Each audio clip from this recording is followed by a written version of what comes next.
E aí, a gente começa a falar hoje um pouquinho desse gráfico que eu gostei muito, que fala sobre escolha de processo, custo e quantidade de produção, tá?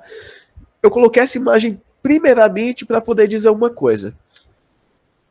Quando a gente está focando no nosso mundo acadêmico, né, às vezes a gente fica muito restrito a reações, a rendimento, às vezes a rendimento, né, mas a gente fica muito focado na teoria. Mas quando a gente fala de processos industriais, a gente vai ter que falar muito, mas muito mesmo, de como a coisa acontece, de como se vende, de como se fabrica um produto. Então, para isso, eu tenho que lembrar que existe um custo embutido nisso, tá? Então, não é somente eu analisar, por exemplo, essa linha azul, que é o meu faturamento, é o quanto eu ganho, né, nas minhas vendas. Eu tenho que analisar também os custos envolvidos nisso. Eu vou ter um custo total de produção, né, que esse custo total vai ter uma série de coisas embutidas. Mas eu posso resumir os dois em um somatório dos meus custos fixos, que isso daí, independente do que eu fizer, eu vou ter esse custo, e os meus custos variáveis. Né? Então, por exemplo, coisa que a gente vai acabar notando. Existem situações que a gente vai analisar gráficos de custo de produção que você vê que a mão de obra não influencia ali. Então, tanto faz. Você está pegando 1 quilo de um produto ou 1.000 quilos de um produto. O custo ele é linear, porque o que está dando ali o valor daquele produto é justamente a matéria-prima e seu processamento. A mão de obra embutida ou em vazamento não vai ter diferença. Né? Já existem outros produtos que você vai ver que é gritante isso daí, principalmente os produtos que têm que ser produzidos em metodologia não contínua, né, que seriam metodologias em batelada. Então, ali a mão de obra faz-se muito necessária e a mão de obra acaba entrando como um custo variável e não como um custo fixo. Né? Como custo fixo, a gente poderia trabalhar aqui, por exemplo, situações como custo com o pessoal, né, que seria salário, empregado, administração, essas coisas. Nós teríamos custos com instalações, aluguel de galpão, por exemplo, o contrato de transporte. Se eu pego custos variáveis, isso daí vai depender de uma série de coisas, né? Então, pode entrar impostos, taxas de importação e exportação, eu posso ter taxas de manutenção, tem uma série de coisas que vão embutir isso daí. E o ponto de equilíbrio entre eles, que vai fazer com que eu escolha meu processo, vai ser basicamente uma interseção, onde eu tenha a minha receita, o meu faturamento, as minhas vendas, e o custo total de produção. Vai chegar um momento que o meu custo total de produção ele vai subir de tal forma que ele vai acabar equiparando a minha receita de venda e acaba não valendo a pena eu ter que produzir mais para também vender mais. Eu acabo tendo mais custos em cima disso. E menos do que isso, não faz sentido eu produzir se eu vou produzir ter prejuízo. Né? Então, normalmente, trabalha-se com estes pontos de equilíbrio. Beleza? E aí, hoje, a gente começa a falar um pouquinho sobre os processos, no qual nós vamos estar vendo dentro dessas indústrias. Os processos. Desculpa. Os processos unitários ou operações unitárias, a gente vai ver que existem diferenças entre eles, mas basicamente vão ser as etapas individuais que vão fazer com que eu tenha justamente essas operações, né? De custo, que tudo que eu estiver fazendo no meu produto envolve custo, assim como a matéria-prima, material e pessoas, né? Como eu chegar na minha receita final, tá? Então tudo isso vai passar pelas operações unitárias. Então vamos lá. Basicamente, a gente começa falando de processo químico. Para poder lembrar de uma coisa. A indústria química, basicamente, ela recebe a matéria-prima para poder gerar um produto. Tá? Então, o que é que você faz com essa matéria-prima? Até que ela vire um produto. Tá? Essa matéria-prima pode passar por N transformações. Tá? Então, por exemplo, ela pode ser separada em algumas frações. Isso daí, se você for parar para ver, é uma transformação física. Vamos lembrar aqui, né? Processos físicos, processos químicos. Processos químicos mudam a estrutura da molécula, ou seja, envolve uma reação química. Processos físicos não envolvem. Então, por exemplo, uma refração, uma separação física, uma fragmentação, tudo isso daí é uma transformação física. Beleza? Então, minha matéria-prima pode sofrer tantos processos físicos como químicos para poder chegar no meu produto final. Tá? E cada uma dessas etapas, cada uma dessas séries, vai ser uma operação ou um processo unitário, tá? Então, olha só, eu peguei aí, coloquei esse esquemogramazinho simples, para poder dizer o seguinte: inicialmente eu tenho minha matéria-prima, que eu vou colocar ali para poder processar na minha indústria, tá? Ela pode passar por um pré-tratamento. Esse pré-tratamento pode envolver uma limpeza, como uma lavagem, uma cristalização, posso ter uma fragmentação ou ali um fracionamento, né? Você vê que esses processos que eu falei, todos eles são operações e transformações físicas. Se elas são transformações físicas, eu estou trabalhando com operações unitárias, tá? Ali depois eu coloquei reação química. Por que ela está diferente dos outros? Porque quando eu coloco reação química, eu já envolvo a transformação da minha matéria-prima, tá? Então, numa transformação da matéria-prima, eu não vou ter mais operação. Né? Eu tenho um processo. É um pouco diferente. Por fim, eu vou ter a purificação, que pode envolver também cristalização, ressolubilização. Posso ter lavagem, alguma coisa. Também são processos físicos, ou seja, eu remeto novamente a operações unitárias. Isso com a finalidade de chegar no produto final. Né? Então, veja que eu posso fazer uma série de tratamentos, uma série de processos em cima da matéria-prima para poder chegar no meu produto. E aí, cada etapa dessa daí, ela vai ter sua finalidade, vai ter sua função. Tá? Então, eu peguei aqui um esquemograma bem simples do que a gente consegue tratar e como vai ser o processo de qualquer indústria. Tá? Ah, meu Deus, a nariz entupiu agora. Basicamente, a gente pode pegar 3 coisas para poder jogar dentro do nosso processo químico, tá? Seria, primeiro, a matéria-prima, que é justamente aquele material que eu preciso para poder fazer a transformação em cima dele, obter o meu produto final. Recursos. Os recursos eles podem ser os mais diversos, podem entrar maquinário, energia elétrica, água, gás, uma série de coisas. Mas recurso é tudo aquilo que eu vou estar embutido no meu processo que não é a matéria-prima, tá? E depois a mão de obra, porque eu vou precisar de material, de recursos e de pessoas para poder executar isso. E mesmo que não sejam pessoas, hoje em dia com a automatização e a robótica, muitas vezes assume-se que a mão de obra pode ser também uma mão de obra de inteligência artificial, tá? Então, a mão de obra direta seria, por exemplo, aquela pessoa que vai lá e atua sobre o produto, e a mão de obra indireta pode ser aquela pessoa que opera a máquina para poder fazer o processo químico, tá bom?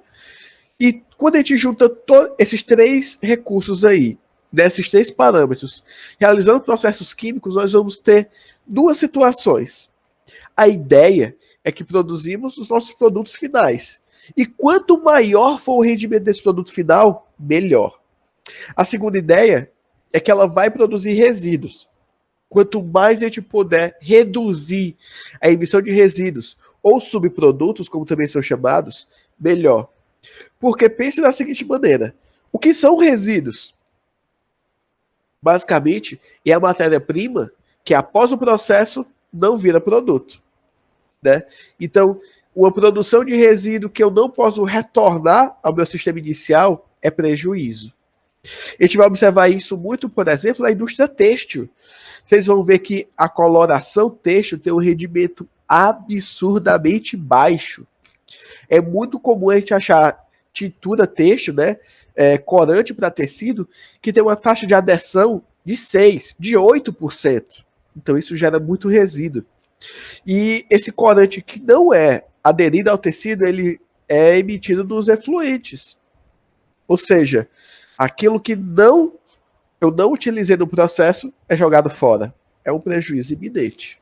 Tá bom?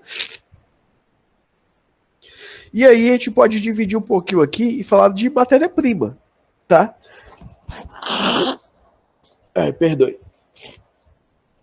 Matéria-prima nós podemos dividir em várias situações, né, em termos de estados físicos. Então, eu coloquei aqui sólidos, líquidos, solução, suspensão e gases. Cada um com suas aplicabilidades, cada um com suas situações distintas. Tá? Então, eu coloquei aqui alguns exemplos rápidos deles, que seriam, por exemplo, no caso dos sólidos. Nós podemos trabalhar muito com minerais e metais. Tá? Então, galera, se vocês puderem ligar o microfone e participar, fica à vontade. Tá? Então, por exemplo, minerais. É muito comum a gente achar a gente trabalhar com minerais, por exemplo, indústria de vidro, com sílica. Trabalhar em indústrias de cerâmicas, com alumínio silicatos. A gente pode trabalhar com minerais em todo tipo de indústria, por assim dizer. Se eu for falar de tratamento de águas, eu posso trabalhar ali com barrilhas também, que são minerais, assim por diante. Metais, inúmeros, né? Você vai ver que na composição de muitas coisas da indústria, nós utilizamos ferro, cobre, níquel, ouro, prata e assim por diante. Se você for ver conectores elétricos, vão usar metais. Recipientes envolvem metais. E lembre, quando eu falo em processo industrial, tudo que está no processo industrial, a gente pode comentar. Então, mas eu estou falando aqui, por exemplo, tratamento de água, da água que está aqui dentro, beleza. Mas esse plástico aqui, ele foi produzido na indústria. Então, esse plástico, ele passou por um processo de polimerização, ele já foi um monômero, teve que passar por um processo de extrução, e assim por diante. Tá? Então, como eu disse, o que envolve a indústria, a gente vai acabar vendo aqui. Não apenas um dos produtos, mas até as embalagens vão entrar nos processos industriais. Tá? Então, vocês podem ver que sólidos a gente vai ter aí a rodo, da mesma forma líquidos, né? A água nem se fala. A água vai estar em praticamente todas as indústrias, né? Que a gente vai estar comentando aqui, mas não somente a água. Por exemplo, óleos são também muito utilizados, tanto no resfriamento como nas próprias reações em si, né? O próximo tópico vai ser a indústria de sabão e detergente.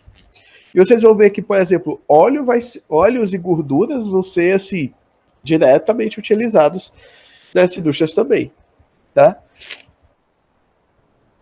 Quando a gente fala em solução, a gente vai estar remetendo diretamente a estruturas que podem ser líquidas também, como citado antes, mas a gente pode fazer essa distinção de pureza.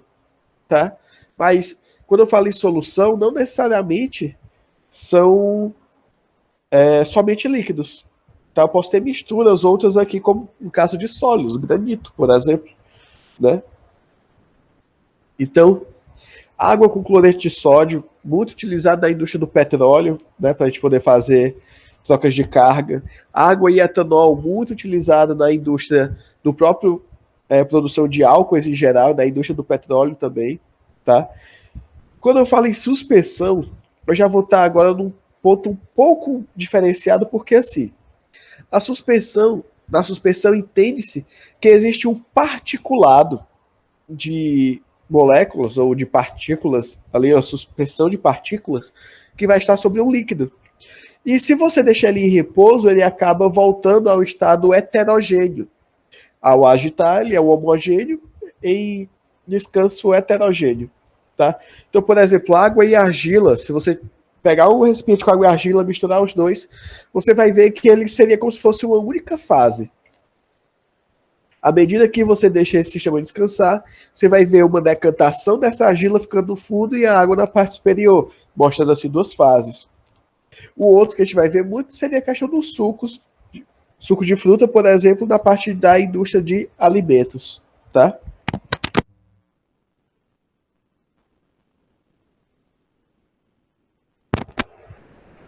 Outra parte que a gente vai estudar, tanto nas suas aplicações como a própria indústria dela em si, são os gases.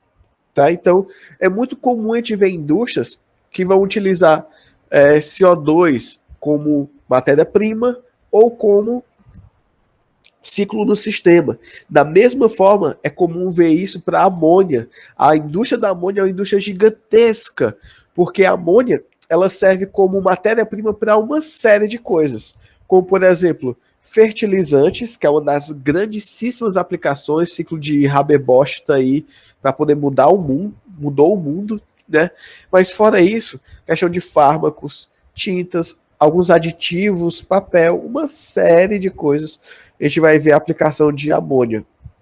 Tá? Então, você vê que em termos de matéria-prima, a gente pode trabalhar com a matéria-prima mais diversificada possível. Tá? E cada uma delas vai entrar num tipo de indústria distinta que a gente vai estar trabalhando. E tudo isso vai incidir sobre os processos de preparação e de separação. Porque esses processos que eu faço de preparação e separação, eles são diferentes para cada um desses casos. Eu não vou fazer, por exemplo, uma separação dos componentes de um líquido por filtração, por exemplo. Não dá. Mas em uma suspensão, eu já conseguiria separar bem alguns componentes. Né? Eu não vou fazer uma destilação no sistema sólido, não vou. Mas se eu tenho uma solução, por exemplo, eu consigo fazer isso muito bem. Tá? E assim vai, com condensação fracionada, com uma série de outras coisas. Eu tenho que focar em por onde eu vou começar. Né? Qual a minha matéria-prima? O que é que eu tenho que fazer sobre essa matéria-prima? E eu vou trabalhar em cima desses parâmetros. Beleza? Quanto aos recursos, como eu disse, nós podemos ter eles vários e vários. Coloquei aqui alguns, como vapor, energia elétrica, água tratada, gases, ar comprimido. Se você for parar para ver, cada um deles vai ser aplicado em algum ponto distinto. Você pode até dizer, por exemplo, mas tem aí algum deles que vão ser utilizados em todos, como, por exemplo, energia elétrica. Não necessariamente. Existem muitos sistemas que podem ser até mecânicos, por assim dizer. Né? Por exemplo, a indústria do vidro. A indústria do vidro, quando ela não é feita em larga escala, você vai ver que praticamente todo o processo é manual mesmo. Todo o processo ali, ele vai ser mais artesanal. Então, você vai ter o controle de qualidade, claro, esteiras, claro, mas isso aí em sistemas em batelada, em sistemas mais finos, você vai ver que a energia elétrica se torna quase supérflua, né? E tem alguns aí que vocês dizem assim, pô, mas onde é que isso se aplica? Mas, tipo, você vê ar comprimido, cara, ar comprimido, ele é um dos tópicos essenciais para resfriamento industrial. Né? Se vocês forem lembrar da Fisicoquímica 1, lembrar lá do experimento de Joule-Thomson, resfriador de Carnot, né? Máquinas frigoríficas, o ar comprimido ele é extremamente necessário para você poder ter todos esses processos. Mas eu vou além disso. Se você para poder falar, por exemplo, de processo de extrução, né? Que é justamente um modelo que a gente tem de fazer moldes plásticos. Você vai colocar ali um pequeno um pouquinho de matéria-prima, um pouquinho de plástico, coloca numa forma e injeta ar comprimido nele, e ele infla e gera ali uma estrutura, né, no molde que você quiser. Por exemplo, faz muito isso para poder fazer garrafas PETs, garrafa para água, essas coisas, tá? Então, cada um deles tem suas aplicabilidades, ainda pode ter bem mais do que esses, tá bom? Em termos de outros recursos que eu coloquei manutenção, porque em grande escala a gente vai ter a manutenção constante desses equipamentos, mas também entra não só a mão de obra, não só manutenção, mas mão de obra direta também, tá? Instrumentação, dentre outros. Né? Então, aqui você pode ter uma série de outros recursos que podem estar incidindo dentro do seu processo. Quando eu falo de resíduos ou subprodutos, eu posso dividir em dois. Tá?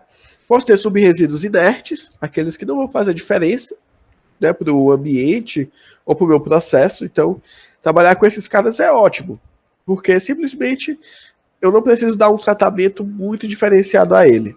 Eu posso armazenar, posso fazer um pequeno ciclo e fazer ele voltar como afluente. Então é simples. Mas por outro lado, eu tenho alguns desses resíduos que são poluentes. E aí entra um grande problema. Porque resíduos poluentes, eles têm um controle muito pesado sobre como eu devo descartar eles, né? A legislação que nós temos é muito pesada. A Anvisa e o MAPA caem em cima matando. E lembrando, uma coisa que a gente vai acabar vendo em alguns pontos são as resoluções do MAPA. Para quem não sabe, é o Ministério da Agricultura, Pecuária e Acumulamento, ou Acumulação, desculpa, e algumas ABNTs, né, que vão ser as normas que vão reger muitas coisas, como, por exemplo, descarte de material, eliminação de gases, aplicação de caldeiras, entre outros. Tá? Então, quando a gente fala em resíduos poluentes, meu amigo, aqui a gente tem muito pano para manga, mas aí é mais envolvendo a parte de tratamento de resíduos. Tá? Existe uma disciplina específica de tratamento de resíduos. Mas, por exemplo, posso falar de resíduos sólidos recicláveis, o que acaba sendo um subproduto que pode trazer benefícios também à indústria, caso esse material reciclado ele tenha um valor agregado elevado. Tá? Então, por exemplo, se eu pego indústria de material plástico, né? Uma vez que aquele polímero, vamos pegar outra aqui, como por exemplo, indústria de papel. Beleza.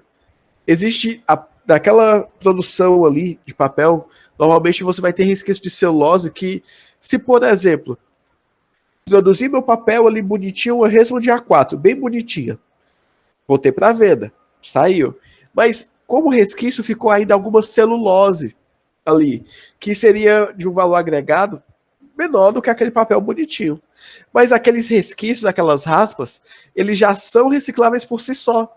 Então o que ele pode fazer? Ele pode pegar todo aquele rejeito daquele A4 normalzinho, joga em outro sistema e faz o mesmo A4, só que sendo de papel reciclado. Se vocês forem lembrar, na UV a gente usava muito aquele papelzinho um pouco mais escuro, né? Então, com isso, a indústria acaba tendo o seu produto principal, recicla o resíduo sólido e acaba tendo uma segunda linha. Né? Então, isso é ótimo quando isso acontece. Por outro lado, eu tenho também resíduos sólidos tratáveis. Tá? Tratável quer dizer que eu não vou conseguir reciclar ele, eu não vou conseguir voltar ao que era ou ter um subproduto de valor comercial agregado ali. Mas eu posso tratar ele e jogar no efluente, tá? Posso ter resíduos sólidos incineráveis. Esse daí é o caso quando você tem aquele resíduo que ele não pode ser mais aproveitado e nem tratado. Então ele deve ser apenas queimado. Isso daí vai acontecer muito quando você tem principalmente resíduos tóxicos. Tá? Para diminuir a toxicidade, você promove a oxidação extrema da estrutura, que é o incineramento. Tá? E nós acabamos tendo também o resíduo sólido para aterro, que vão ser aqueles que não são recicláveis, não precisam de tratamento e não têm toxicidade suficiente para ter a necessidade de ser incinerados. Tá bom? Então, tudo aquilo ali junto e vamos aos aterros sanitários. Posso ter também os efluentes, que no caso são os rejeitos líquidos, e eu posso ter as emissões gasosas. Quanto a líquidos e gases, a gente tem que estar bem atento, porque normalmente rejeitos líquidos, eles são jogados na forma de efluentes em corpos d'água, como normalmente rios, lagos, dependendo do lugar, do próprio oceano. E ao depender da concentração e do tipo de material que você tem nesses efluentes, isso pode trazer uma série de consequências negativas. Quando eu for falar de indústria têxtil, por exemplo, eu vou mostrar um caso para vocês que eu estudei, que eu já trabalhei um pouco na parte de indústria têxtil, e nós tínhamos um caso no qual nós tratávamos os corantes têxteis, né? E teve um caso na Colômbia de uma indústria que simplesmente desviou o seu rejeito, o seu resíduo, para um rio, e o rio ficou totalmente vermelho. O pessoal dizia, não, mas isso aqui não tem problema não, é só mudou a cor, não tem toxicidade esse corante, né? Era o vermelho Congo, então realmente ele é bem amigável. Mas o que acontece? Na hora que você tem esse corante na água, você muda a taxa de absorção de oxigênio, você muda a absorção de raios ultravioleta na água. Você muda uma série de parâmetros fisicoquímicos ali, de pH, né? Então, qual foi a consequência disso? Todos os peixes daquele rio morreram. Tudo que tinha de vida ali, claro que não é só peixe, morreu. Ah, mas o corante, ele é ambientalmente amigável. É, mas a partir do momento que você muda os parâmetros da água em larga escala, isso vai ter uma série de consequências. É como se você estivesse estudando ecologia e falasse de cascata trófica, né? Um pouquinho que você mexe aqui pode ter como consequências muito grandes mais na frente, né?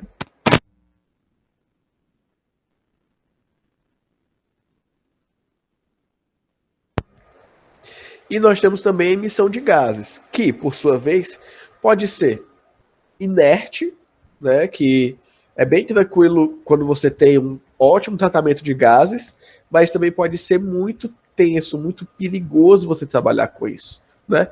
Falar um dos exemplos mais classicão aqui, né? Por exemplo, nenhuma combustão é perfeita.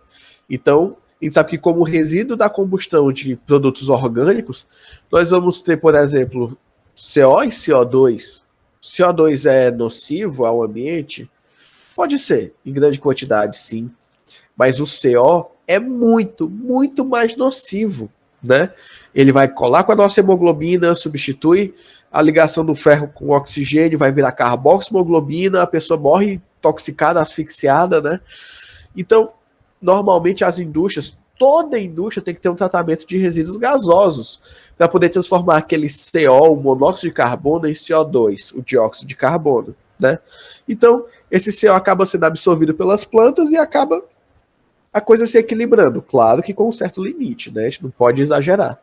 Mas, se você tem indústrias que liberam, por exemplo, óxido de enxofre, óxido de nitrogênio, meu amigo, ali você pode ter um problema gigantesco, porque esses óxidos de enxofre e de nitrogênio, ao encontrar água, né, no caso em nuvens, por exemplo, você pode gerar chuva ácida. E aí já é um caso muito mais complicado. Imagina ácido caindo na cabeça de todas as pessoas, sobre as casas, carros e tudo, né? Prejuízo iminente e muito grande. Então, essa questão de tratamento de resíduos também é uma infinidade de coisas a serem vistas, tá? Galera, outra coisinha. Se vocês quiserem falar, por favor, ative o microfone, porque como eu estou usando tela cheia, eu não consigo visualizar o chat, tá bom? E aí, a gente pode fazer uma distinção sobre o que é operação e sobre o que é processo, tá? Porque a gente coloca aqui tópicos de processo químico. O processo químico envolve tudo, a indústria química tem tudo isso. Mas quando a gente vai falar de especificamente o que a gente está trabalhando, nós podemos ter a operação unitária e o processo unitário, tá? Falando de operação. Operação é a ação direta do homem em equipamento sobre a matéria-prima e seus produtos. Funções que devem ser executadas. Ou seja, o que é que o homem pode fazer sobre um produto? Ele pode separar, por exemplo. Ele pode lavar. Ele pode segmentar, fragmentar, pode fazer muitas coisas, né? Mas o homem por si só, ele consegue modificar a estrutura molecular de uma matéria-prima? Né? Não dá. Ele precisa colocar outra matéria-prima para poder observar o processo. Tá? Então, olha só. O caso processo é o estudo e acompanhamento das variáveis que agem na operação, especificação da matéria-prima, equipamentos para realizar diversas funções. Isso eu peguei é uma das partes do Shriver. Mas se você for ver mais adiante, a gente pode esmiuçar isso em outros termos. Quando a matéria-prima não sofre transformação química para a obtenção de produtos, dizemos que ela foi submetida às operações unitárias. Quando a matéria-prima sofre transformação química, temos a chamada conversão química ou processo unitário. Então, lá quando a gente falou de transformações físicas, transformações químicas, a gente pode converter isso em outros termos dentro da indústria. Transformações físicas, que são aquelas que não mudam a estrutura da molécula, são operações unitárias. Aquelas transformações químicas que mudam a estrutura são processos unitários. Quando eu falo de operações unitárias, eu posso estar falando de processo de separação, transferência de massa, transferência de calor. Já falando de processos unitários, eu vou ter basicamente conversões químicas. Eu preferi colocar só assim, porque quando a gente for um pouquinho mais na frente, a gente vai ver que esses processos podem ser divididos de algumas formas, tipo orgânico e inorgânico, e existe uma lista bem grande de tudo isso que pode ser feito, né?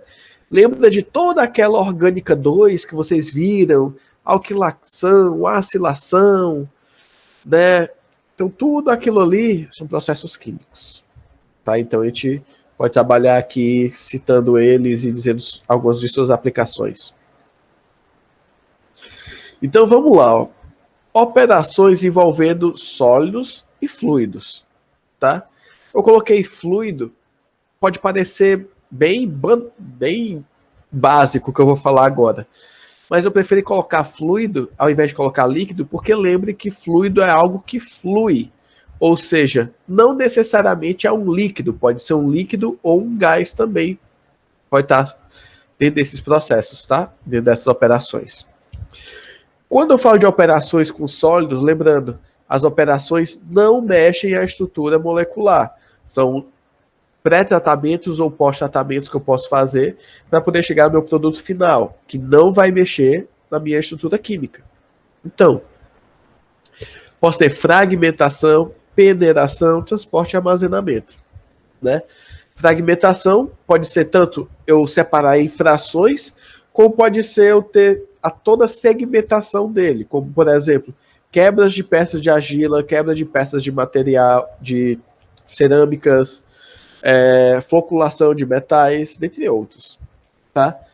Na peneiração, eu vou estar separando, é um processo de separação, para poder estar justamente dividindo tamanhos de grãos. E como vocês devem ter visto lá em Físico-Química 3, ou se não viram, vão ver, quando eu falo de processos heterogêneos, ou quando eu falo de processos sólidos, eu falar de tamanho de partícula faz uma diferença gigantesca dentro do meu processo. Tá? Então, a peneiração vai ser a separação que vai separar essas áreas ativas, esses diferentes tamanhos. Em termos de transporte, né, e armazenamento, isso vai servir para todos, mas dentro do sólido já coloquei aqui, porque você pode ter esse deslocamento de matéria-prima e o armazenamento eu coloquei aqui como uma operação, porque o armazenamento pode ser tão importante como o próprio desenvolvimento da matéria-prima. Deixa eu dar aqui um exemplo que eu já trabalhei também. Cimento. A gente vai ver a indústria do cimento. Vocês sabem qual é o tempo médio de validade de uma saca de cimento? Quanto VI, digamos assim, em termos de norma, quanto é o tempo de...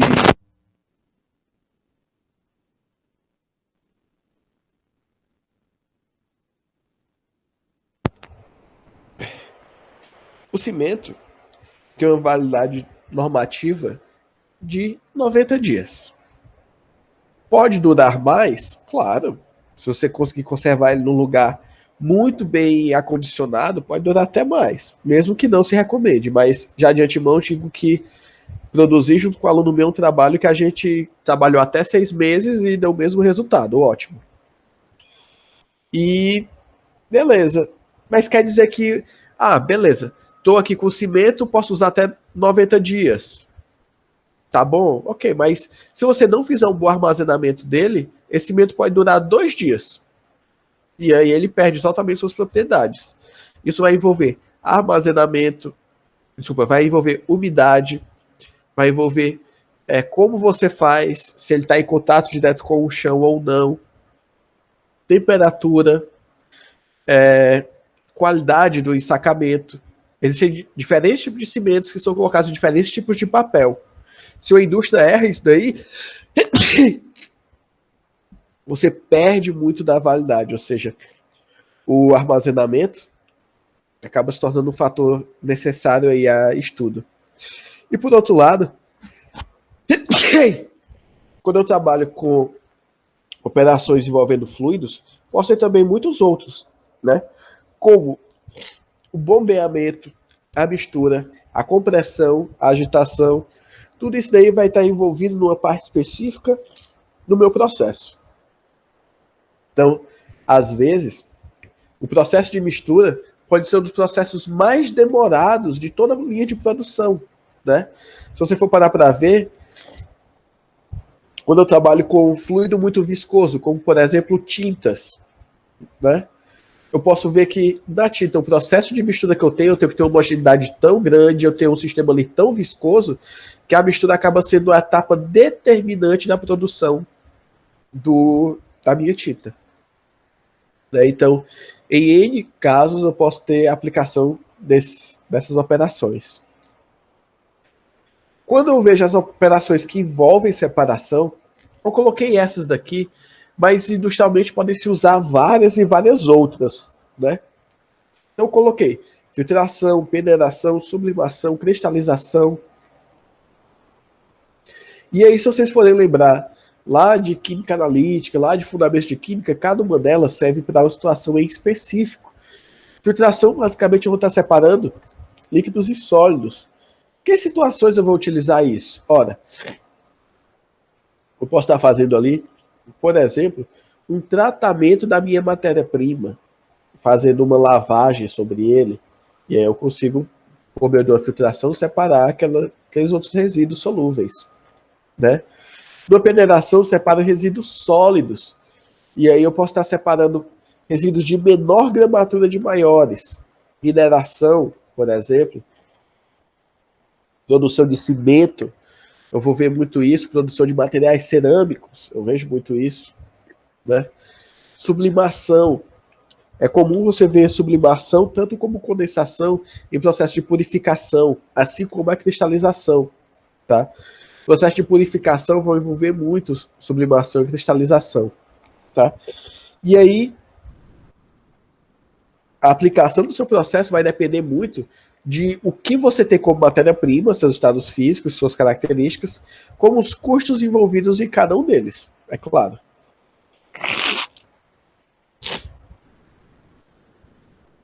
Quando eu falo de operações, eu posso estar falando também de transferência de calor e de massa.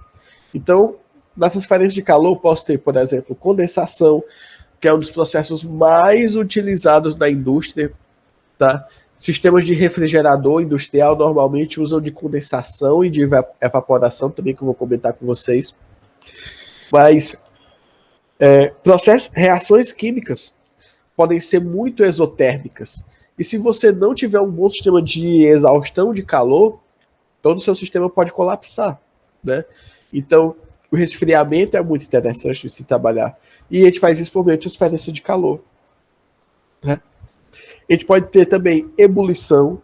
A ebulição foi muito utilizado na indústria, nos primórdios da indústria, né? Quando a gente trabalhava com máquinas a vapor, hoje em dia nem tanto. A gente não usa tanto isso.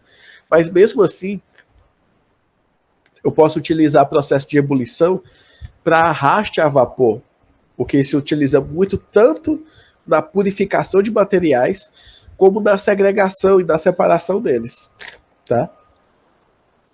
E a evaporação, que difere da ebulição devido à sua velocidade e seu mecanismo.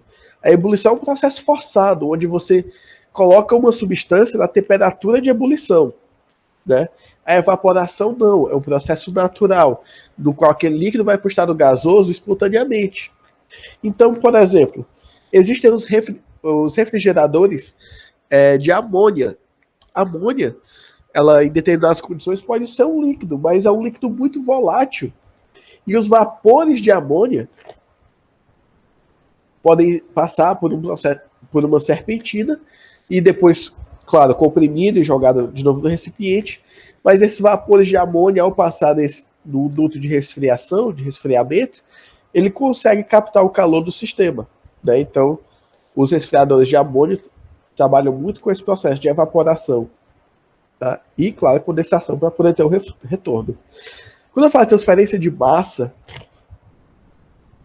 um dos processos muito utilizados e que vocês já ouviram falar muito é o da destilação, né? Onde eu consigo separar resíduos de substâncias diferentes de um sólido, desculpa, de líquido, né? Se eu tiver diferenças de ponto de ebulição bem distintas, tipo, se eu tiver 20 graus de ponto de ebulição de diferença, eu já posso utilizar a destilação, tá? Mas se eu tiver diferenças menores, não se faz tão viável fazer ela diretamente. Eu posso utilizar metodologias de fracionamento da destilação para poder ter melhores resoluções de separação. Tá? Nós vamos ter a extração. Até a imagem que eu coloquei aí foi da indústria do látex, né? Tirando seiva de uma planta, o processo de extração. Eu posso ter a absorção e a adsorção. Tá? Opa, desculpa, eu inverti aqui as imagens, depois eu corrijo. Não, só fazer assim. Não, deixa. Aqui vai ser a adsorção e esse aqui é a absorção. Vamos lá. Por que é que eu tenho essa diferença? Por que é que eu tenho essa distinção entre absorção e adsorção? Né? São processos distintos. A adsorção é uma interação física que envolve forças intermoleculares fracas, principalmente, né? Posso ter algumas forças intermoleculares mais fortes, mas ainda assim é uma interação física. Por exemplo, eu coloquei esponjas. Se você for ver água e esponja, a água fica retida ali, mas é um processo físico. Se você espremer aquela esponja, a água sai, né? Então, não existe uma interação real ali, forte. Agora, por outro lado, eu tenho a absorção. A absorção é considerada uma interação química, uma interação forte, de tal forma que ela não sai tão facilmente. Então, eu coloquei vários tecidos tingidos. A tinta têxtil, normalmente, ela tende a interagir com a fibra do tecido, fazendo uma interação tão forte que ele fica retido. Tá? Outro processo de transferência de massa que eu postei é a secagem. Afinal, eu vou estar alterando a massa ali e eu vou estar separando e segregando resíduos mais voláteis dos menos voláteis. Muito utilizado na indústria de alimentos, por exemplo. Tá? Coloquei aqui um sistema de resfriador por evaporação. Tá? E claro, como eu disse antes, envolve tanto a evaporação como envolve a condensação, tá certo? Então, olha só. Aqui eu vou ter um sistema que eu tenho que ver que da parte de cima eu tenho essas linhas em azul. Essas linhas em azul são líquido em alta pressão. Aqui, do lado direito, né, inferior direito, eu tenho vermelho, que é gás em alta pressão. Se você for ver no canto inferior esquerdo, eu vou ter gás também, mas a baixa pressão. E lá em cima eu tenho um filamentozinho verde, que seria líquido em alta pressão. Tá? Por onde é que eu começo com isso daqui? Olha, você pode começar por onde você preferir, mas vamos começar pelo seguinte ponto. Vamos entender que aqui eu vou estar trabalhando com, por exemplo, amônia, tá certo? Se eu trabalho com amônia, então eu quero trabalhar inicialmente com um sistema líquido, para poder ele virar um gás, passar por outro duto e poder resfriar. Ótimo. Então olha só o que eu vou fazer. Eu vou começar pelo meio, tá? Onde eu tenho esse recipiente aí, que ele tem duas cores. Ele é azul e vermelho, tá? Então olha só. Dentro desse recipiente, você já pode ver que, claro, eu tenho líquido em alta pressão, mas eu também vou ter um gás acima do líquido, porque afinal esse líquido ele é bem volátil, né? Então, eu vou ter que manter esse equilíbrio entre ele, o líquido ali com o gás acima dele.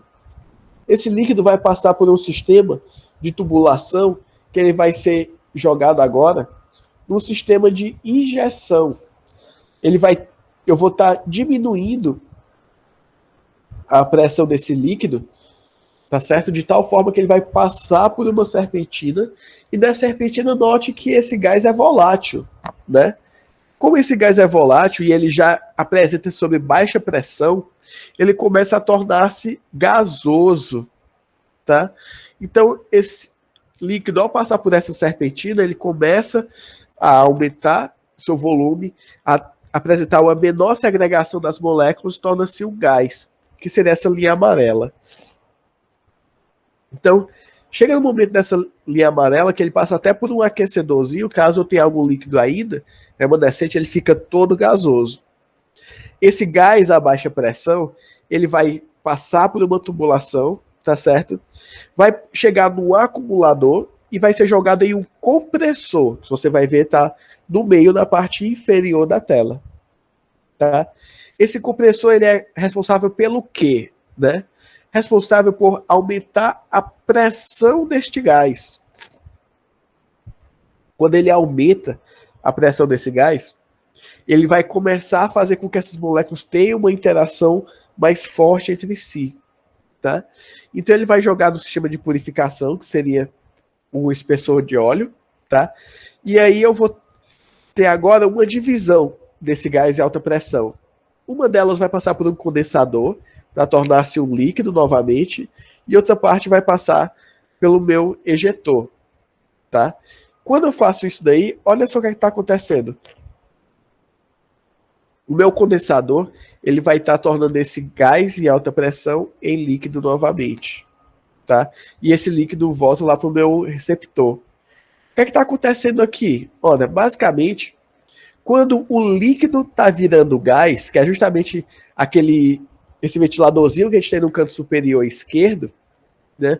Quando o líquido está virando gás, ele vai precisar receber energia. É um processo endotérmico. Ou seja, ele vai estar tirando calor da vizinhança. Se ele tira calor da vizinhança, ele vai estar resfriando. Quem é a vizinhança do líquido? A tubulação. A tubulação vai ficar extremamente fria e esse ventilador vai estar jogando ar sobre essa tubulação fria. O ar fica gelado também e é empurrado esse ar frio para onde você precisar utilizar ele, tá? Então, é um sistema de evaporação e condensação onde eu estou utilizando da característica de um líquido volátil para poder resfriar o sistema. Então, coloquei aqui alguns materiais para a gente poder fazer um pequeno exercício. Se você for parar para poder ver desses processos que a gente falou, né? Bombas, nesse caso aí, bombas de injeção, elas são utilizadas principalmente para você ter transporte de líquido e até para poder fazer a compressão dele, né? Para que seria utilizado, por exemplo, um decantador? Em que situação poderia usar um decantador? Em que tipo de indústria, por exemplo, que vocês tenham em mente? Um decantador, um funil de separação, ou de decantação, como preferirem, ele vai servir para você poder separar dois líquidos imiscíveis que tenham densidades distintas. Então, por exemplo, se eu colocasse aí água e etanol, eu não ia conseguir separar. Afinal, eles são miscíveis, eles se misturam um ao outro. Mas se, por exemplo, eu estou trabalhando com a parte de indústria de óleos e eu tenho ali que fazer uma purificação, eu tenho produzir um óleo que tem alguns resíduos que são solúveis em água, mas não são interessantes para mim. Eu posso misturar os dois e fazer a separação ali. Quando eu colocar na água, aqueles resíduos vão para a fase aquosa e eu consigo fazer a separação fazendo a purificação do óleo. Beleza. Um ciclone de separação, por exemplo, eu vou estar utilizando a agitação mecânica, né, em forma de energia centrífuga ou centrípeta, depende de como você olha, depende do sistema montado, para poder fazer separação de algumas partículas devido ao seu peso. Quanto maior a massa, maior a inércia, né? Numa centrífuga, por exemplo, eu posso estar fazendo ali a separação de fases de fase também baseado devido ao seu fator de inércia. Só que eu vou ter uma rotação dentro do próprio eixo. Tá? Então você vê que eu tenho diferentes instrumentações para poder fazer separação ou para poder fazer alguma espécie de injeção de algum material. Se eu olho, por exemplo, alguns outros processos, né? Então, por exemplo, desidratação de alimentos. Nas classificações de processo que a gente comentou aqui, a desidratação de alimentos se encaixaria em qual, vocês acham? Se você for parar para ver, desidratar um alimento, ele basicamente é um processo de secagem. Se é um processo de secagem, eu estou falando de transferência de massa. Eu vou mudar a massa da minha matéria-prima, tá? Então, desidratação de alimentos seria uma secagem.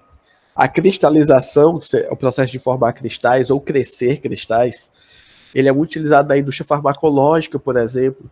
Muitos dos fármacos que nós conhecemos, eles, ao serem produzidos, vão estar no estado de suspensão. E aí você faz o crescimento de cristais e depois a separação e, digamos assim, a formulação de comprimidos ou outros a partir deles. Tá?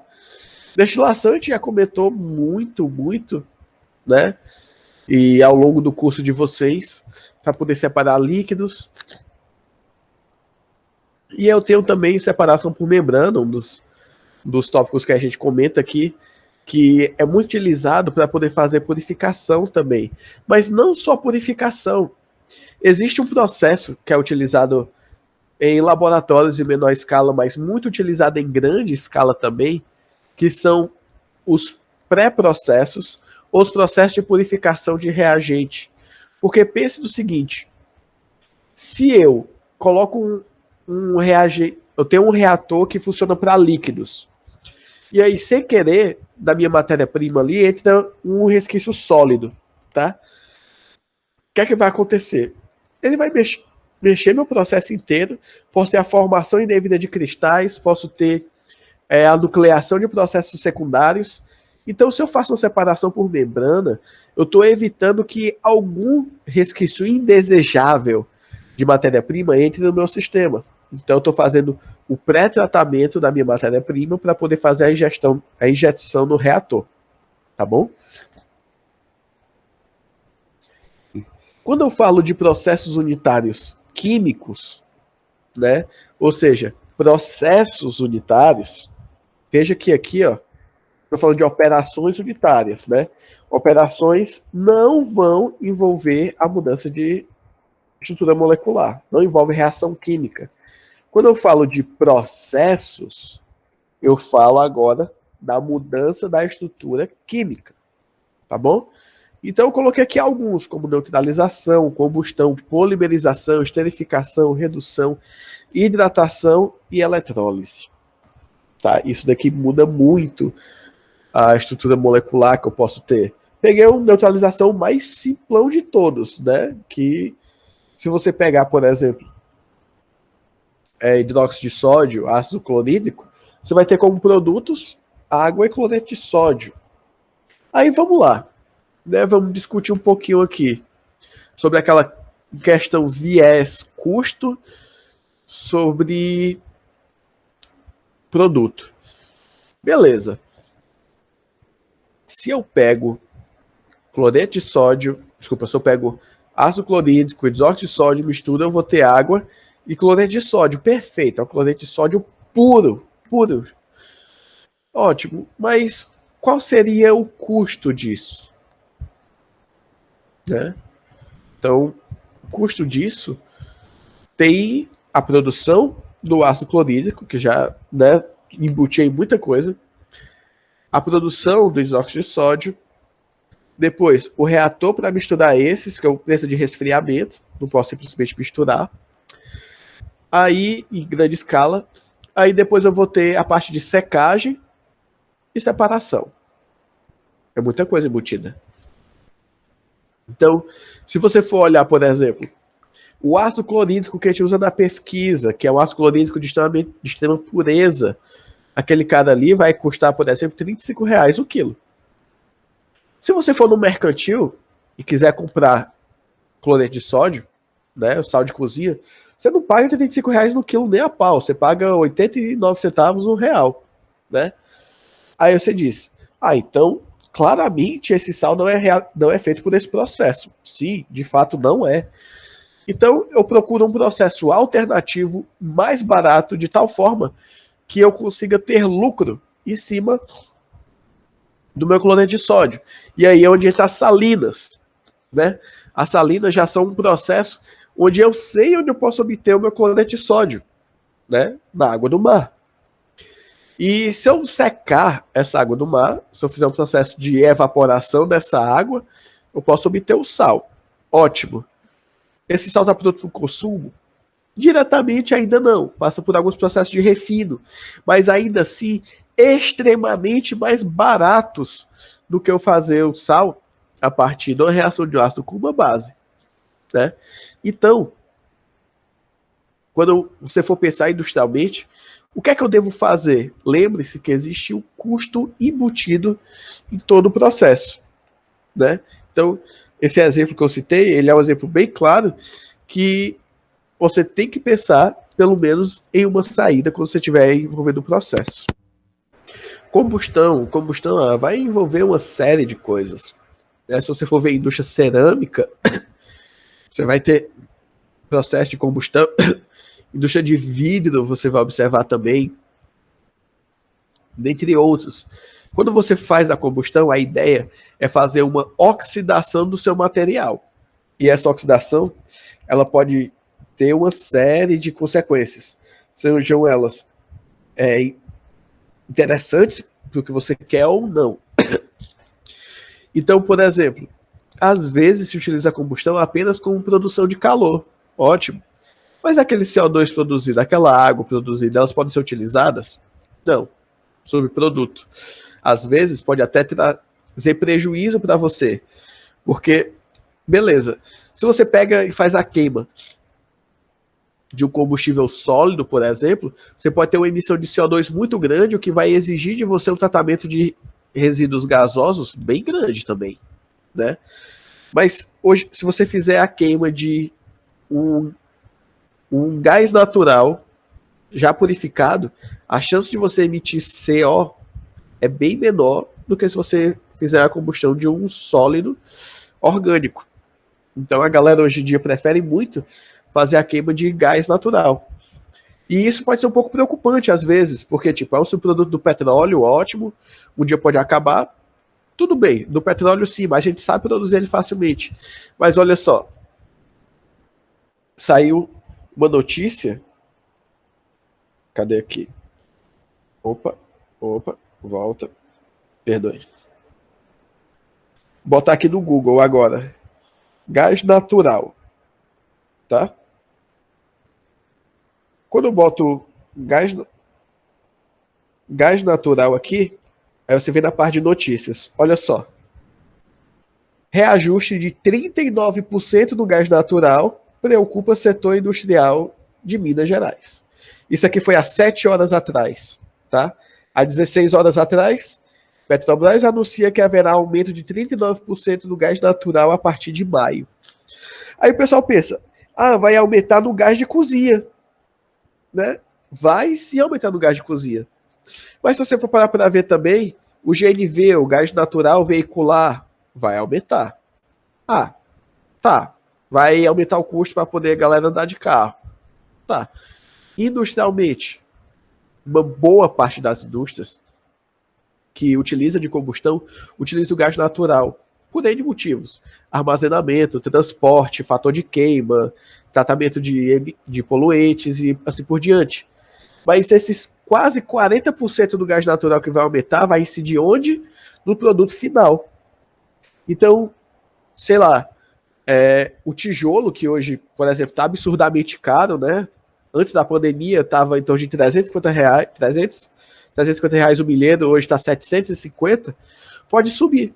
E aí, por exemplo, a partir de maio, o milheiro de tijolo pode ir para R$900. Beleza. E o que isso afeta na construção civil? Construção civil vai ter um impacto direto.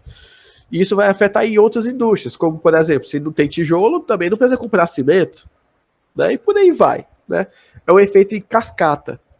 E isso afeta diretamente toda a economia. Afeta muita coisa, uma simples alteração dessa. A gente tem que lembrar que, quando a gente fala em termos industriais, uma coisa afeta a outra diretamente. Tá bom? Continuando. Polimerização. Polimerização vão ser processos que vão incidir muito sobre a indústria de plásticos e borrachas, né?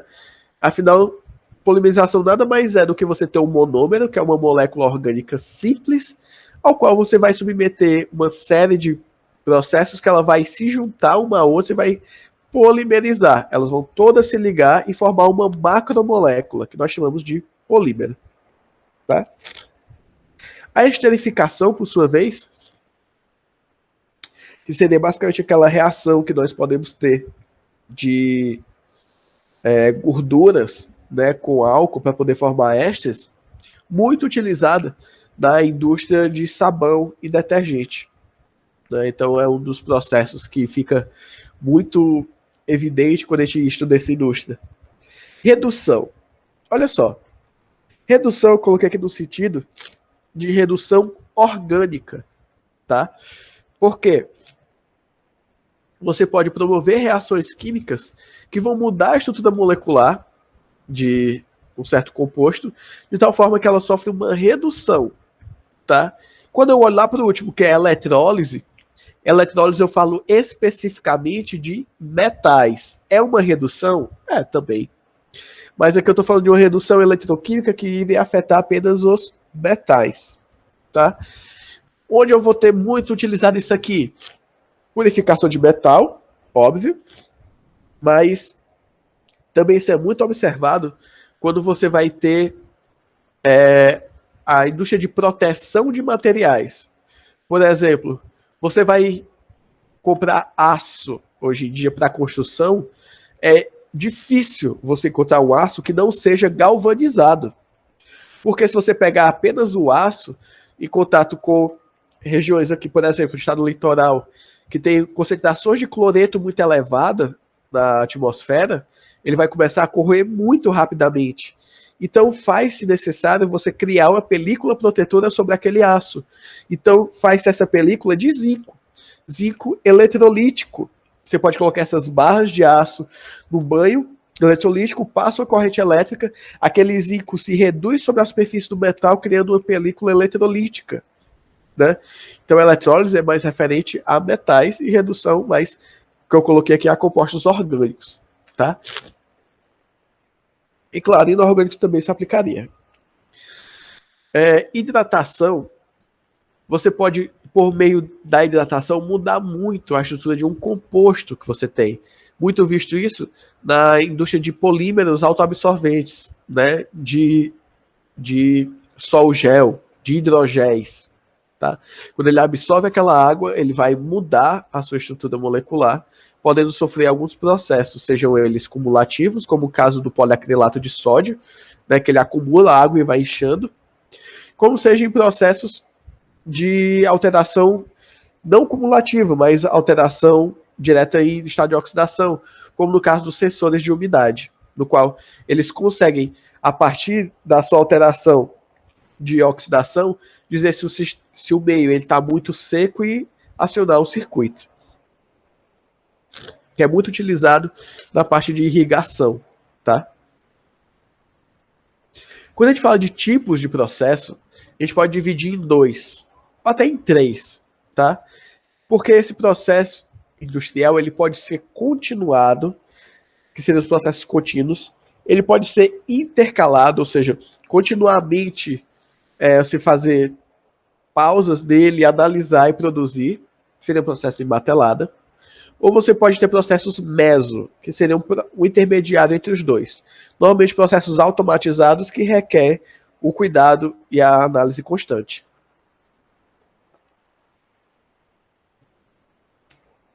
Então, processos contínuos, ele opera continuamente e ele basicamente é utilizado quando você tem elevadas produções, onde não pode parar por nada o seu sistema, tá? Nos processos contínuos, você tem a produção em fluxo ininterrupto, ou seja, não se para de produzir, você está constantemente gerando produto, processando matéria-prima e gerando produto final. E ela é muito aplicada em refinaria de petróleo, produção de papel, dentre outros. Tá? Esse processo contínuo, ele exige uma instrumentação bem mais complexa, porque afinal, não é só fez, analisa, passa, fez, analisa, passa. O processo não para. Então, quando sua matéria-prima sai de uma etapa, passa de um processamento ou de um pré-processamento, ele já tem que ser jogado na próxima. Não pode ter esse intervalo de, vou parar aqui e vou analisar. É direto. Então, a instrumentação é bem mais complexa. E também exige controle das variáveis do processo. Tudo tem que estar sob controle. Temperatura, vazão, pressão, volume, adições, aditivos, tudo. Porque, se o sistema não para, tudo tem que estar sob extremo controle. Vou dar um exemplo bem simples, indústria de alimentos. Você vai passando aqui numa produção de refrigerante. Você tem água, você vai injetar o xarope ali nele. Beleza. Aí você vai injetando, injetando, injetando. Só que chega um momento que você não se tocou que você mudou a adição ali do seu xarope. Né? O que é que aconteceu? Todo um lote vai sair com sabor diferente. Se for ainda consumível, né? Então você tem que pegar todo esse lote, recalcular tudo que foi injetado ali, dividir as frações e tratar o que foi feito. Você vai parar a produção, você vai ter prejuízo, você vai ter que recalcular tudo, ou então joga logo tudo fora. Às vezes, se o lote for muito grande, né, a galera faz até faz um processamento para poder recuperar, mas se não for tão grande, joga-se fora logo. E é prejuízo. E se você está lá na indústria, não é para ter prejuízo. Vai por mim. Ninguém quer contratar alguém que vai dar prejuízo. Não é verdade? Então, você tem que ter um monitoramento constante de todas as variáveis. Se você vê, por exemplo, indústrias cerâmicas, se você não controla bem a temperatura, você vai ter lotes com diferentes resistências. Como é que você vai vender o material assegurando que a resistência dele é X, no qual você tem uma temperatura, aplicou uma temperatura diferente, a resistência dele não é? Um prédio cai por causa de uma coisa como essa, né? Então, processos contínuos tem que estar constantemente com tudo sobre análise, tá? Então, é necessário controlar os desvios e corrigi-los rapidamente, caso aconteçam. A necessidade de controle informatizado do processo, porque, como eu disse, não se para, processo contínuo é direto, então tem que estar informatizado e traz um custo elevado.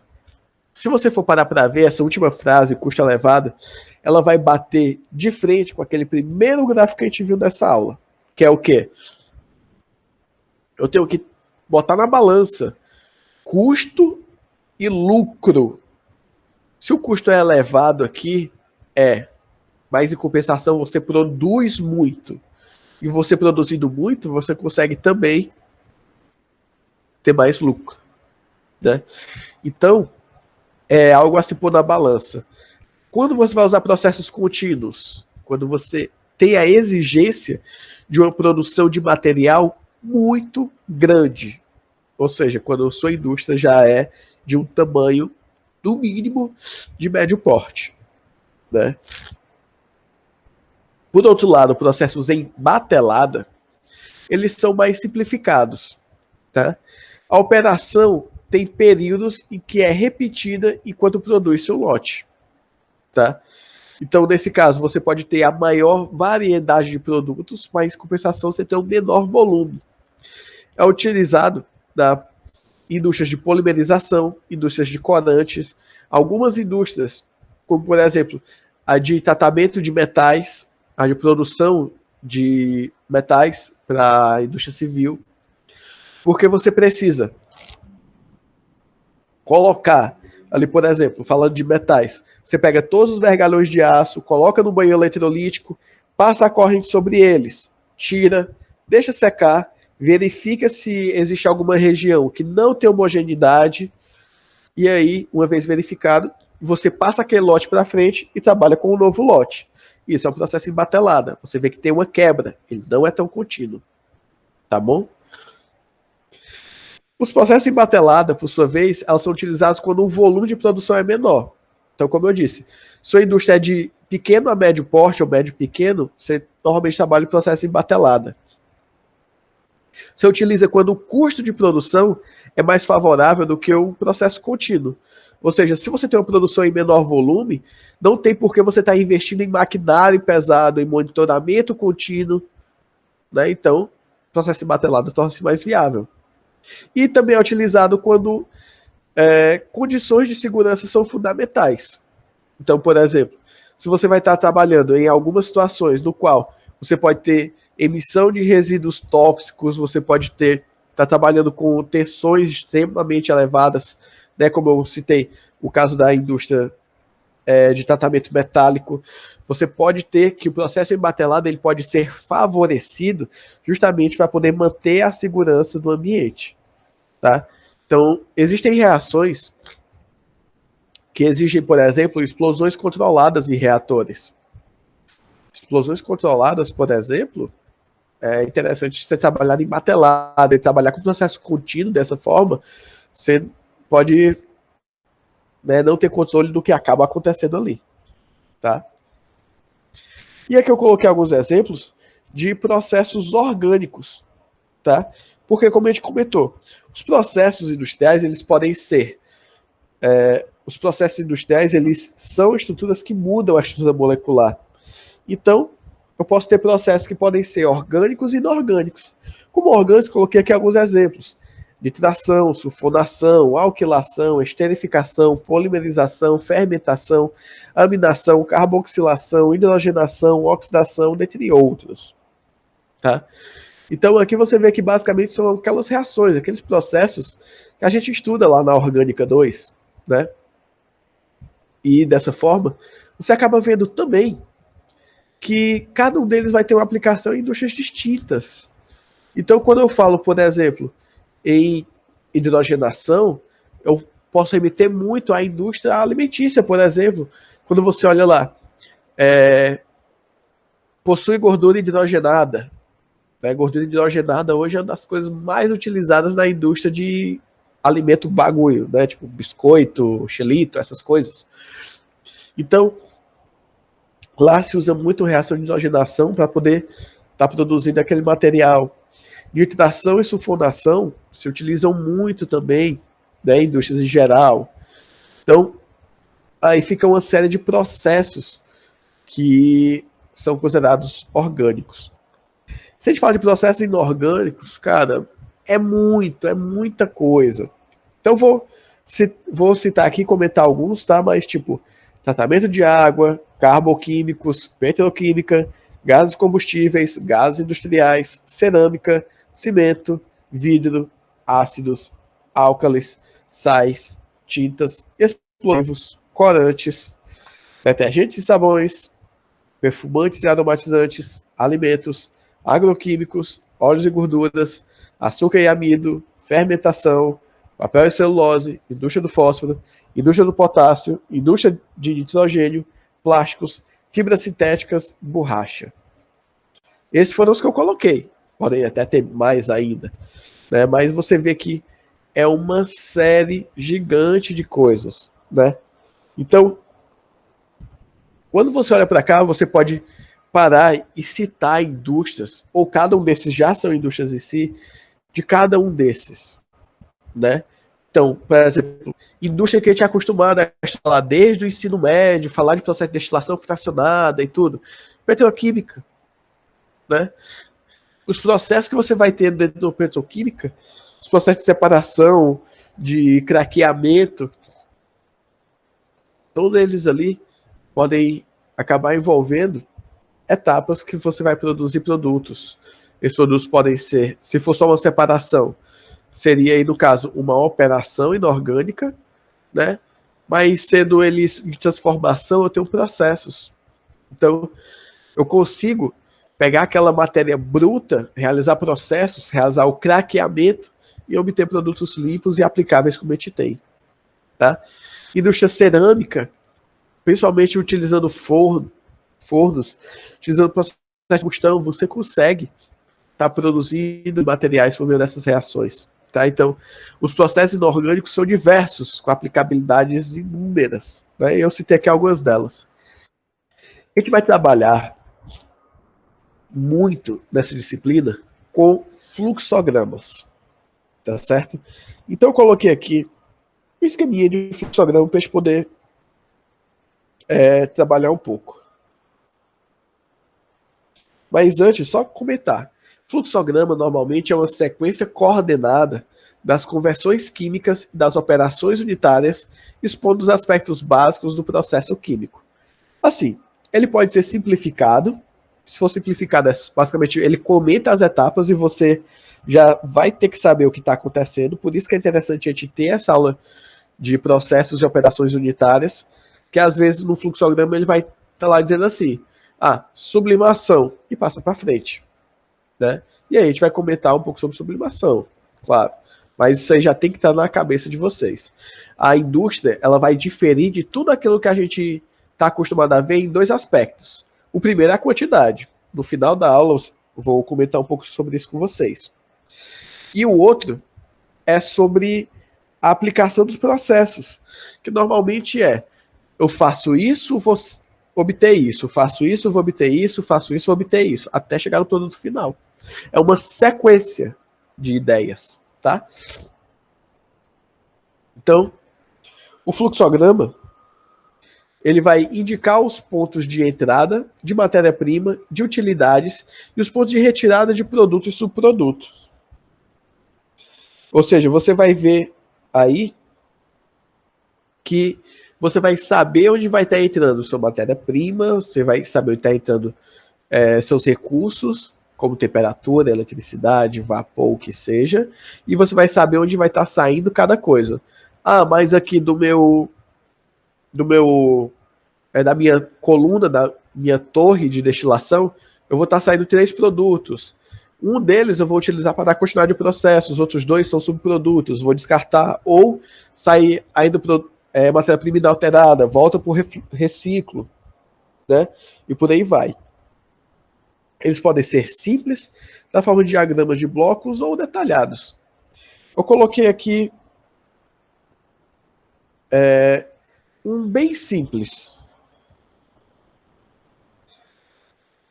Bem simples, que seria, olha só, se você pega as matérias-primas, trigo, açúcar e fermento. Claro, poderia colocar aqui mão de obra? Poderia. Né? A pessoa tem que fazer isso aqui. E tudo isso joga no misturador. Você pega toda essa mistura, joga no forno, e aí depois você joga para a confeitaria. Isso aqui seria, basicamente, por exemplo, um bolo. Então, olha só. O que é que eu coloquei em azul, em verde aqui? Matéria-prima. São meu recurso inicial. Trigo, açúcar e fermento. O misturador ele está atuando aí em azul com letra preta. Por quê? Eu misturar trigo, açúcar e fermento não envolve uma reação química. Então, se eu faço isso, eu tenho aí um processo, uma operação unitária.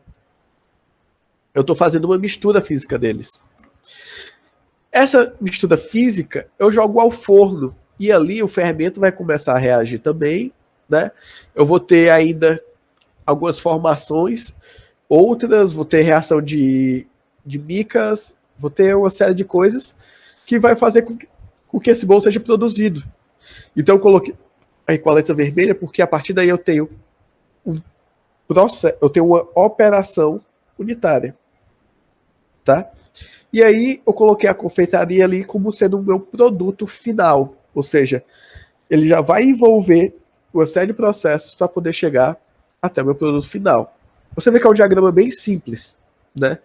Eu não disse o que estava acontecendo, eu só indiquei. Eu não disse quem é a matéria-prima, eu só coloquei ela no começo, eu não indiquei qual é o meu produto final. Eu só coloquei o destino final dele. Isso é um fluxograma bem simples. Você pode pegar fluxogramas mais complexos, como por exemplo, produção da nitrocelulose, né? Olha só, pegando o ácido nítrico 98%, misturando com óleo 28%, eu vou colocar eles no processo de misturação, e que esse processo de misturação vai dar uma mistura sulfonítrica, tá? Eu vou misturar essa sulfonítrica com celulose purificada. A união desses vai dar a nitração. A união desses vou ter um processo de nitração. O ácido residual aqui eu vou jogar de volta na minha mistura do ácido nítrico com óleo, né? Ou seja, eu tive aqui uma mistura, um processo, mas eu tive um ácido residual, nem tudo reagiu. Jogo de volta a mistura. Depois dessa nitração, vou ter o fervimento, depois uma centrifugação para separar a nitrocelulose. Veja que aqui ele não diz o que está acontecendo, ele vai dizer o que tem em cada etapa e você vai montando. Isso aqui seria também um fluxograma de produção. Produção do negro de fumo.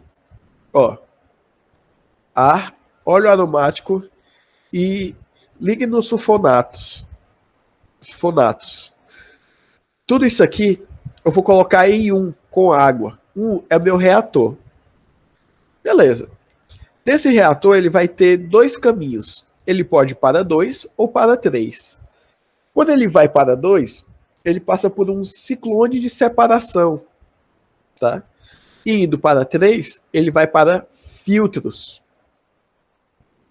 Quando essa mistura vem para 2, né, que é o ciclone de separação, ele já gera o negro de fumo, que vai ser jogado direto para o 4, que é o pulverizador.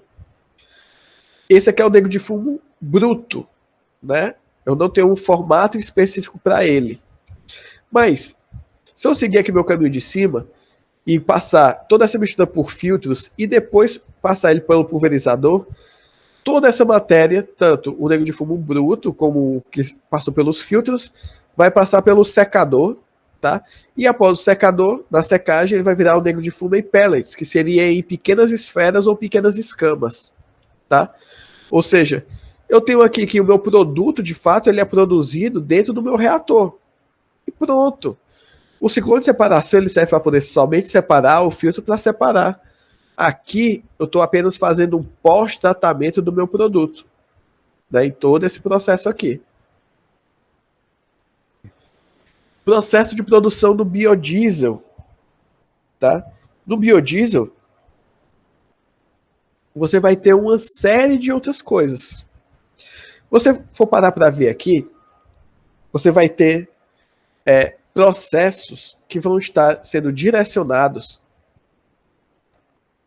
à produção quando você vai ver de ciclos. Então, olha só, eu tenho ali a coleta de OGR, desculpa, eu não lembro agora a sigla OGR, mas basicamente vai ser justamente quando você pega a matéria-prima bruta para poder fazer o biodiesel. Essa matéria-prima bruta pode ser N.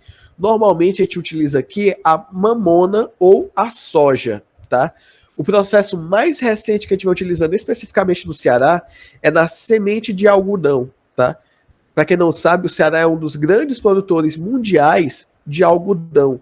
E essa semente é utilizada para replantio, claro, mas ela ainda assim ficava não tinha uma utilização direta, não tinha subutilização.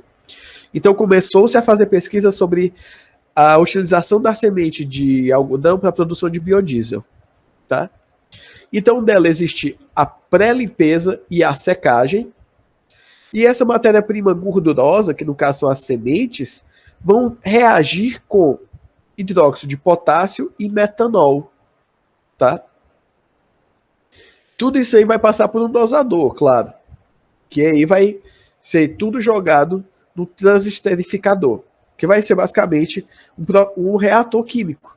Mas essa matéria-prima gordurosa vai passar por um processo de análise e controle ainda antes de ir para o dosador. Tá? Desse reator de transesterificação, ele vai passar no primeiro reator de decantação, que é jogado no segundo reator de decantação. Existe o controle dele, claro, e vai ser aqui a separação por filtragem, que você vai ter o éster, que vai ser o biodiesel, de forma geral, e você vai ter a glicerina, que é um subproduto, que ainda nós não conseguimos tratar, desculpa, tratar não, mas fazer uso de toda a glicerina que é produzida nos processos de formulação de sabão e diesel, tá? Então, aqui existe muita pesquisa em cima de utilização de glicerina ainda. E aqui o biodiesel final vai para a bomba de abastecimento, né? Então, você vê aí que nós temos um fluxograma ligeiramente complexo. Mas quando você para poder pensar em etapas, você consegue chegar no seu produto final. Você consegue montar um esquemazinho para poder chegar ao produto final.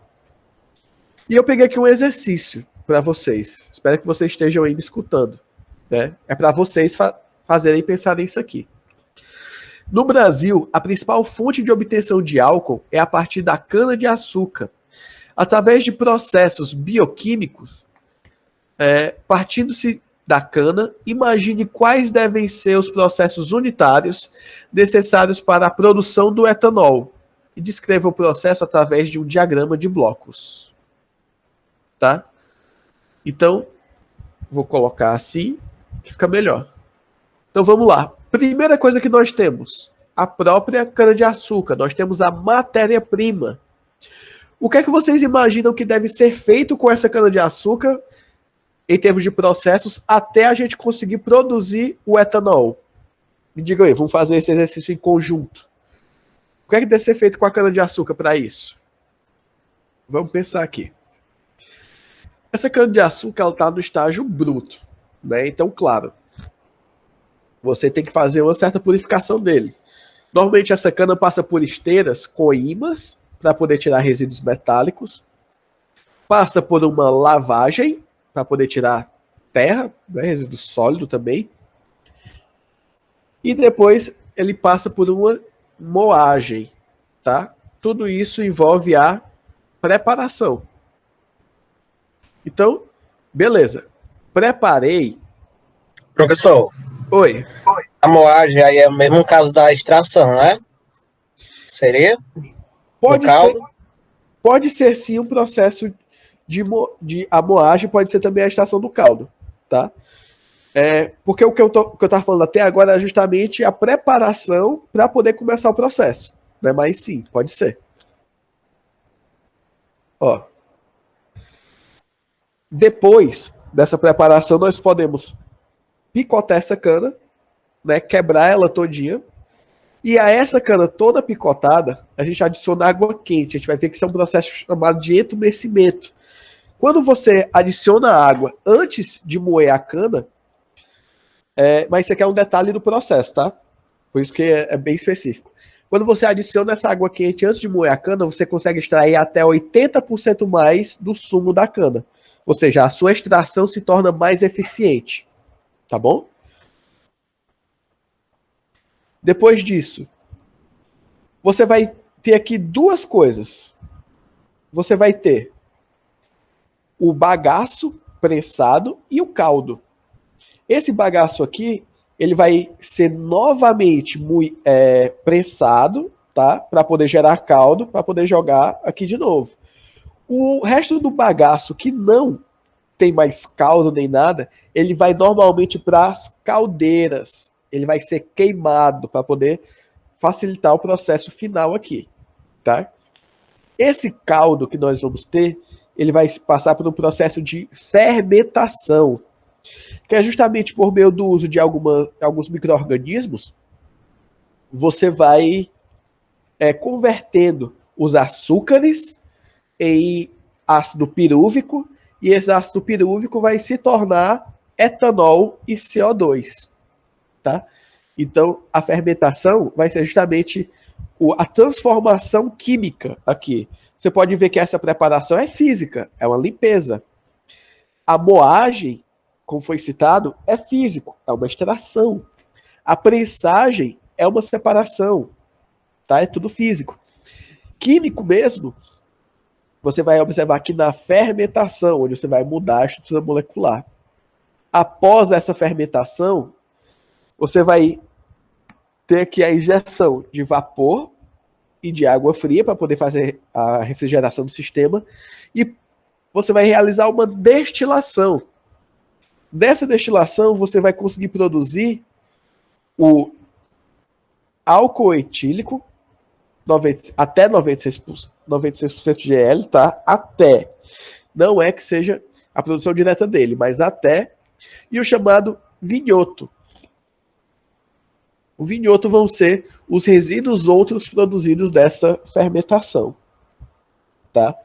Então, aqui você vê que eu não simplesmente, tem o cano, eu vou chegar no meu etanol. Não, você tem que pensar em cada etapa do processo. Saio do um, chego no outro, saio do um, chego no outro, tá? Então, tinha minha matéria-prima, preparei, separei, reagi e separei de novo para poder purificar, né? Foram essas sequências de dados que eu fiz para poder, a partir da cana-de-açúcar, chegar no álcool etílico. Beleza?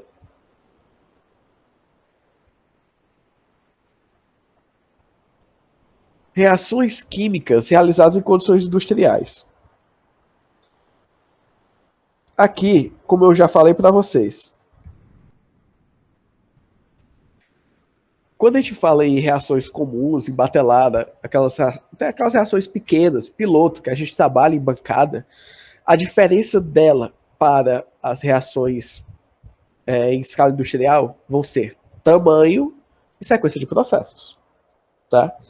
Então, industrialmente, os reatores químicos podem ser de vários formatos, dimensões e materiais.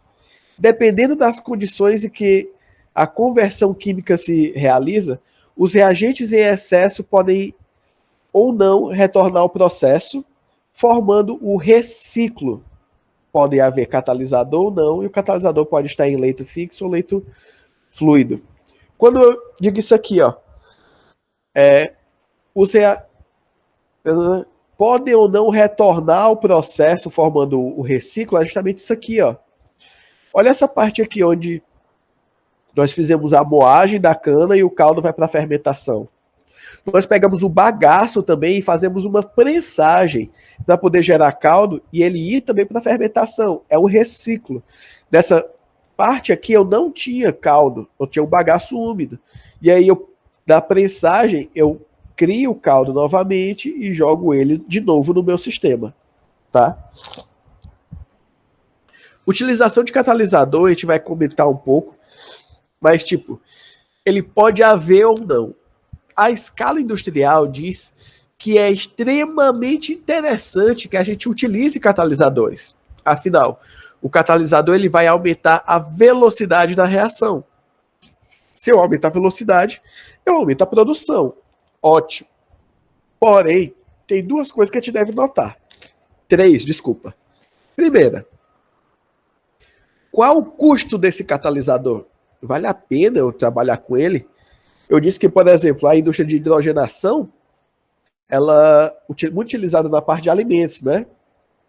Se você for ver o melhor catalisador para hidrogenação, é platina. Cara, platina é um metalzinho extremamente caro. Vamos colocar aqui rapidinho, só para vocês poderem verem, no Google.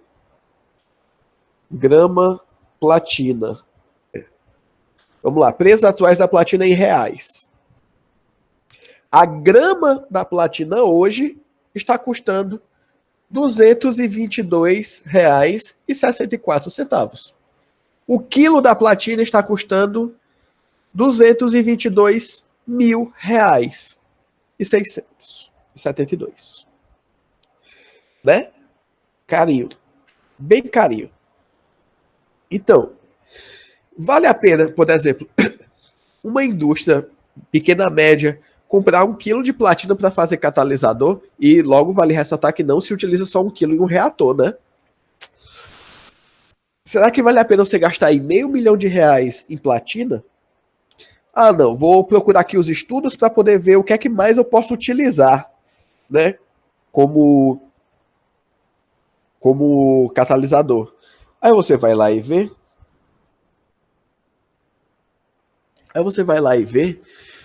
Que o aço carbono com alto teor de tungstênio também pode ser utilizado. Então, né, eu não não preciso gastar tudo isso. Eu posso gastar ali, por exemplo, R$ 3.000 e já ter meu catalisador. Questão de custo, primeiro. Segundo, catalisador não muda rendimento de reação, muda velocidade, não muda rendimento. Por que é que eu estou falando isso? Vamos pensar em efeito cascata. Vamos supor que você está na indústria têxtil e você está trabalhando com corantes na tintura. Você coloca um catalisador que ele vai fazer com que aquele corante fique mais rapidamente aderido à fibra do tecido. Ótimo. Porém, aquele corante só tem, por exemplo, uma absorção de 6%. Quer dizer que quando você produz mais, você vai estar jogando mais efluente no meio. Você consegue tratar todo o efluente que você produz? Você tem um sistema de tratamento de água suficientemente grande para tratar tudo isso? Pois é.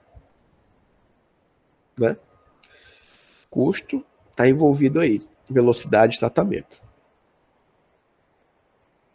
Então você vê que o uso de catalisadores tem que ser ponderado, tem que ser planejado. Tá? Quando eu digo assim, o catalisador pode estar em leito fixo ou em leito fluido, quer dizer que você pode adicionar o catalisador ao seu sistema, e ele vai estar lá no meio, ou o seu catalisador pode ser as paredes do seu reator, por exemplo. Né? Esse caso da hidrogenação, se eu pego um reator e eu coloco uma placa de platina sobre as paredes dele, a placa de platina está fixa. Né? Aí o que é que vai acontecer? Minha matéria-prima entra, reage, depois sai e meu catalisador ainda está lá. Tá bom? E aí, eu coloquei isso daqui, que é uma coisa que a gente vai trabalhar muito, muito mesmo. Que é o seguinte. Por questões de rendimento, geralmente é desejável que nas reações químicas realizadas em condições industriais, um ou mais reagentes estejam em excesso relativamente às quantidades teóricas previstas pelas equações químicas e os produtos encerrarão alguns dos reagentes não consumidos, ao lado dos compostos de formação da reação. O que é isso? Eu sempre vou pegar um dos meus reagentes, normalmente aquele que é que demora mais para reagir, e vou colocar em maior quantidade no meio. Se você for parar para ver o que é isso daí, é o que esse carinha aí do lado falou. Para quem não reconheceu, esse é Le Chatelier. Né? Pelo princípio de Le Chatelier, a gente sabe que se você coloca mais reagente, por exemplo, você vai entender o deslocamento da reação mais para os produtos. Né? E aí, o que acontece também? Quando você faz isso, você sempre vai saber, esse cara vai sobrar. Eu vou jogar esse cara no refluxo. Então, eu só me preocupo com o tratamento desse cara. Eu não preciso me preocupar com 3, 4 reagentes não reagidos. Eu me preocupo apenas com um. Isso é bacana. Né? E aí, as quantidades máximas dos produtos formados serão determinadas pela quantidade do reagente limite, que é aquela que não se encontra em excesso, relativamente a qualquer outro processo. Esse reagente serve como base para o cálculo do excesso dos demais. A gente já trabalhou muito, a parte de reagente limitante. Fundamentos de química, química analítica, 1 e 2. Né? Então, o reagente limitante é um conceito químico que a gente já conhece muito bem. E eu peguei um exemplozinho bem trivial, né? Tipo, você tem 5 salsichas e 4 pães. Você consegue formar 4 cachorro-quentes, mas falta uma salsicha. Sobra uma salsicha. Ou seja, você somente consegue formar quantos cachorro-quentes você tem pela quantidade de pães. A salsicha está em excesso. Industrialmente, nós sempre fazemos isso. Tá? Então, o que é que eu estou dizendo aqui com isso? A estequiometria da reação ela é importante. Eu tenho que ver o que está acontecendo aí no meu sistema. Tá?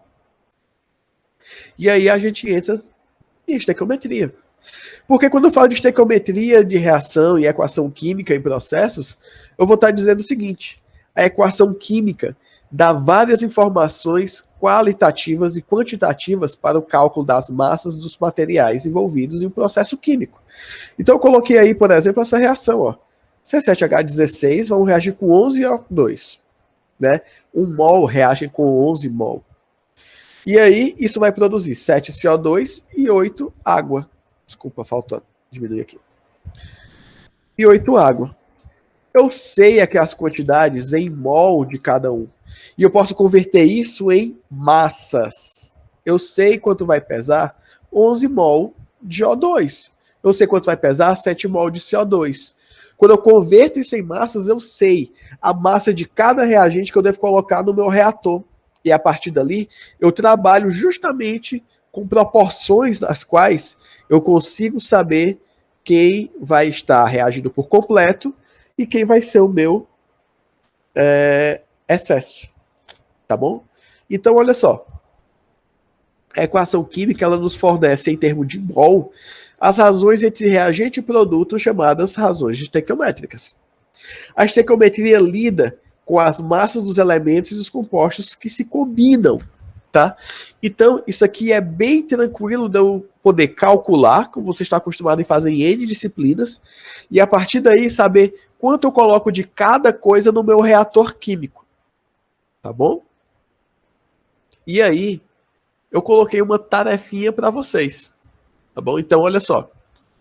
Uma fábrica de fertilizantes produz superfosfato, tratando fosfita, que é uma rocha fosfática contendo fosfato de cálcio, com 87% de pureza, pelo ácido sulfúrico concentrado. Tá? No ensaio realizado, foram misturados 500 kg de fosfato com 255,1 kg de solução de ácido sulfúrico a 98%, obtendo-se 280 kg de superfosfato, conforme essa equação aí, tá? Então, olha só, dessa equação e desses dados, vocês vão me dizer quem é o reagente limitante, eu quero o cálculo do excesso do outro reagente, eu quero o rendimento do superfosfato em relação ao fosfato de cálcio e o grau de complementação, tá? Na verdade, esse grau de complementação nem precisa, tá? Que aí os outros já vão ser informações que vocês conhecem na química de fundamentos de química analítica mesmo. Beleza? Então, galera, por hoje era isso. Como eu disse,